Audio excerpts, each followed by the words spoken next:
Friends, Tally Prime की series में आपका स्वागत है।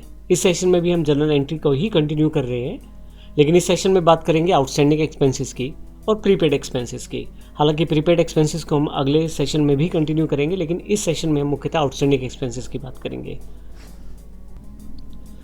अकाउंट बुक्स को जब आप मेंटेन करते हैं तो ये बड़ा ज़रूरी हो जाता है, जिस साल के एक्सपेंसेस है उस फाइनेंशियल ईयर के अंतर्गत ही, उन्हीं की रिपोर्ट्स के अंतर्गत ही उन एक्सपेंसेस को दिखाया जाए। तो ऐसे बहुत सारे केसेस रहते हैं जिसमें हम कुछ खर्चे पहले पे कर देते हैं या कुछ खर्चे अभी पे करने बाकी हैं, लेकिन हमने उन फैसिलिटीज़ या उन सुविधाओं का प्रयोग लिया है जिनके आधार पर वे खर्चे किए गए हैं। जैसे एक एग्जांपल है, जैसे आप प्रीपे एक्सपेंस करते हैं। प्रीपेड एक्सपेंसेस जैसे मान लीजिए आपने इंश्योरेंस पे कर दिया। अब इंश्योरेंस आपने एडवांस पे कर दिया, 1 साल का पूरा इंश्योरेंस प्रीमियम जाएगा, और अगर मैंने कुछ इस साल और कुछ अगले साल का इंश्योरेंस पे कर दिया है, मान लीजिए 5वें महीने में मैंने इंश्योरेंस पॉलिसी ली है, तो अगले साल 5वें महीने तक वो इंश्योरेंस पॉलिसी चलेगी। तो 1 महीने का इंश्योरेंस जो है मैंने अगले साल में भी ट्रांसफ़र कर दिया है। तो इस साल का जो 11 महीने का और अगले साल के फाइनेंशियल ईयर का 1 महीने का जो इंश्योरेंस है वो प्रीपेड इंश्योरेंस कहलाएगा, जिसका लाभ मैंने अभी लिया नहीं है, लेकिन मैंने पहले से उसे पे कर दिया है, उस एक्सपेंस को पहले से पे कर दिया है। तो ऐसे एडवांस एक्सपेंसेस प्रीपेड एक्सपेंसेस रहते हैं, क्योंकि वो प्रीपे एक्सपेंसेस हैं, इस साल की फाइनेंशियल ईयर रिपोर्ट्स में उनका कोई लेना देना नहीं है। तो ऐसे केस में हमें इस तरह से अकाउंट्स मैनेज करना है कि हमें इस सेशन में अपने खर्चों में 11 महीनों का ही इंश्योरेंस दिखाना है। तो ऐसे एंट्रीज़ के लिए हम जनरल एंट्रीज़ का प्रयोग करते हैं। इस तरह से एक और एग्जांपल है, जैसे सैलरी।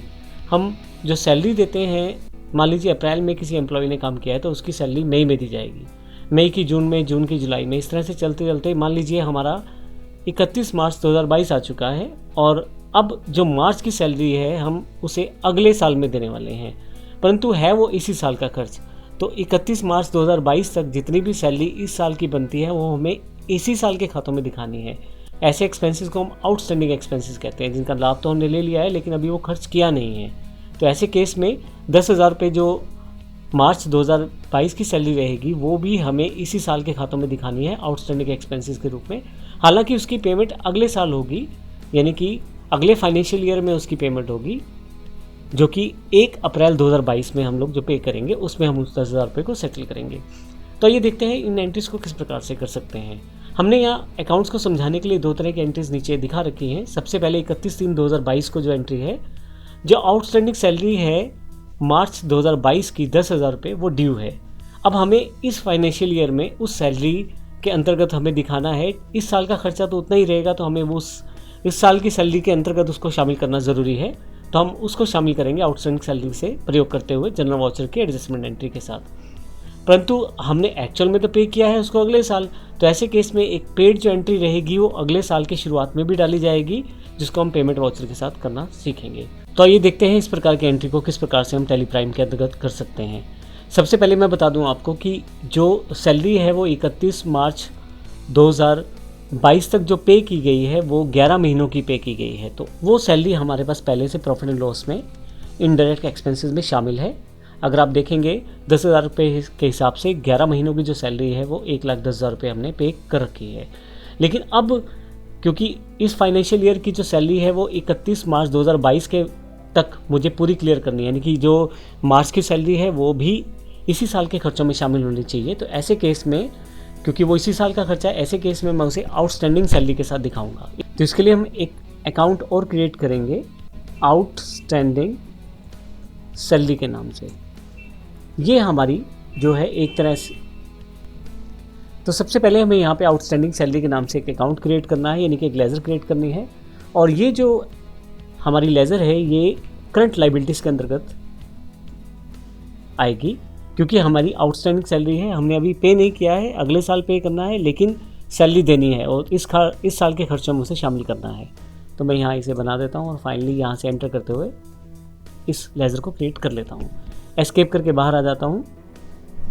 अब मैं वाउचर पे जाता हूँ और यहाँ पे क्योंकि सैलरी मेरा खर्च है, तो इसके लिए मैं सैलरी को डेबिट कर देता हूँ। इस साल के जो सैलरी है मेरे पास,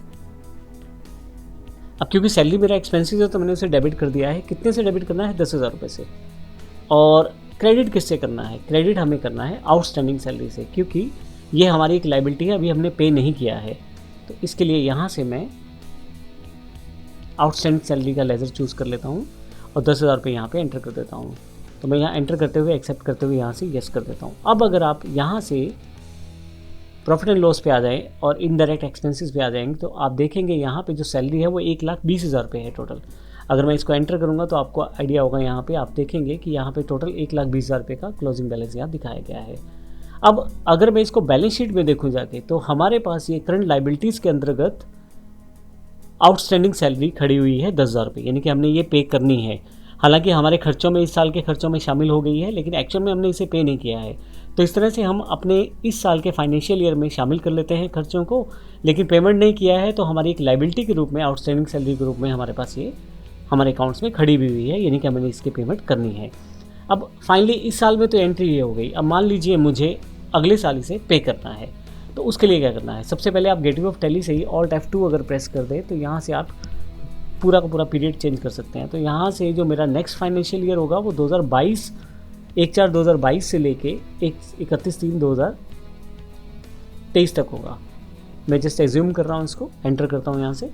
अब यहाँ पे अगर आप जाएं और बैलेंस शीट में देखें तो जो करंट लाइबिलिटीज़ हैं उसमें आउटस्टैंडिंग सैलरी 10,000 रुपये ड्यू है, जबकि अब मुझे इसको पे करना है। तो ऐसे केस में मैं अब यहाँ से वाउचर पे जाता हूँ। अब ध्यान रखिएगा, ये जो एंट्री है ये नेक्स्ट ईयर की है, यानी कि जो एंट्री है ये 1 अप्रैल 2023 की है, अगले साल की एंट्री है।